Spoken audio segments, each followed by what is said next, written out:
কাল ছিল ডাল খাইতে, আজ ফুলে যায় ভরে। বল দেখি তুই মালি, হয় তা কেমন করে? কেমন আছো সবাই? আশা করি খুব খুব ভালো আছে। তো আমি শ্রাবণী, আমার এই ছোট্ট একটু ব্লগ তোমাদের সাথে শেয়ার করতে চলেছি। চলো ভিডিওটা দেখতে থাকো। দেখো, সুপ্রভাত বলে দিনটা তো শুরু করে ফেললাম, কিন্তু এখন মাথায় একটাই টেনশন যে সমস্ত কাজ কিভাবে গুছিয়ে উঠব।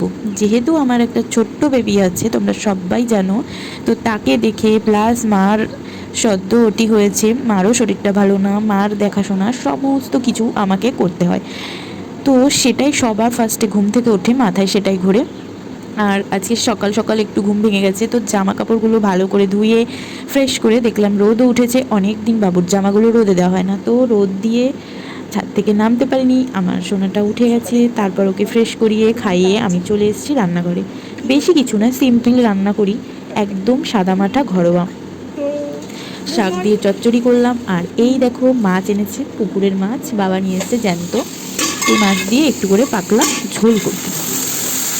আর এখন তো ওয়েদারটা একটু ঠান্ডা আছে, কথা দিন যে পরিমাণ গরম দিয়েছিল, প্রতিটা মানুষ অতিষ্ঠ হয়ে উঠেছিল গরমের জ্বালায়। তো এখন যতই হোক ওয়েদারটা একটু ঠান্ডা আছে, তো এখন হালকা পাতলা মশলা দিয়ে তরকারি খাওয়া যায়। কিন্তু কিছুদিন আগের ওয়েদারটা এরকম ছিল না, কোনো কিছু খেতে ইচ্ছা করছিল না। একদম মনে হচ্ছিল পাতলা করে জিরে সম্বার দিয়ে হালকা একটু ঝোল করে খাই। তো যাই হোক, এরম খেলাধুলা করতে করতে আমার পাপা ঘুম থেকে উঠে গেছে। মাঝে অনেক কিছু করেছি, আমি স্নান করলাম, রান্নার বাসন ছিল সমস্ত গুছিয়ে পাপাকে নিয়ে বিকেলে একটু ঘুরতে গিয়েছিলাম, সেগুলো আর ভিডিও করা হয়নি। তো আসলে সবসময় স্ট্যান্ডে ভিডিও করতে ভালো লাগে না, তাই কিছু কিছু সময় চেষ্টা করি এমনি নর্মাল ক্যাজুয়ালি ফোনটা রেখেও ভিডিও করতে। তো আমার কাজ অনেকটাই কমপ্লিট। এখন দেখছি ঘরটা একদম না গোছালে নয়, বিচ্ছিরিভাবে নোংরা হয়ে রয়েছে। আর জানোই তো, তোমাদের বাড়িতেও, তোমাদের যাদের যাদের বাড়িতে বেবি আছে, তোমরা জানো যে একটা বেবি থাকলে বাড়ি কতটা অগোছালো, বিশেষ করে ঘর হয়ে থাকে। তো আমি চেষ্টা করি সব সময় গুছিয়ে দেওয়ার জন্য, কেননা আমার চোখে খুব নোংরা লাগে। তো এই যে দেখো, বিছনার চাদরটা তুলে টান টান করে সব কিছু আগে ঝাড় দিয়ে নিয়েছি, দিয়ে এখন বিছনার চাদরটা তুলে ঝেড়ে নিলাম, চাদরটা বেঁধে নিচ্ছি। দেখি দুদিন প্রায় হয়ে গেছে, চাদরটাকে এবার চেঞ্জ করতে হবে। আর সন্ধেবেলার সেমন কিছুই কাজ নেই, এখন ডিনার বাকি, রাতে রুটি করব।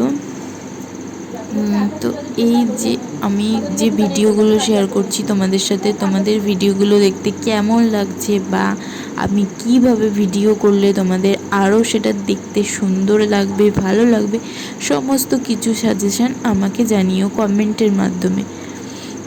তো আজকে এই পর্যন্ত, তোমরা সকলে ভালো থেকো, সুস্থ থেকো, আর আমার ভিডিওগুলো দেখে আমার পাশে একটু সাপোর্ট করো। তো টাটা বাই, আবার আসবো। এই দেখো বিছনাটা কতটা সুন্দর লাগছে, ঘরটা দেখো। আমি যেহেতু গুছিয়ে রেখেছি, বা যতটা পারো বলতে পারো চেষ্টা করেছি। তো এখন বাবা এনেছে একটু বেগুনি, আমরা মুড়ি আর বেগুনি খেয়ে নিলাম, মা, আমি আর বাবা। মা অল্প একটু খেয়েছে। তো টাটা। আমার ভিডিওটা কেমন লাগলো অবশ্যই কমেন্টের মাধ্যমে তোমাদের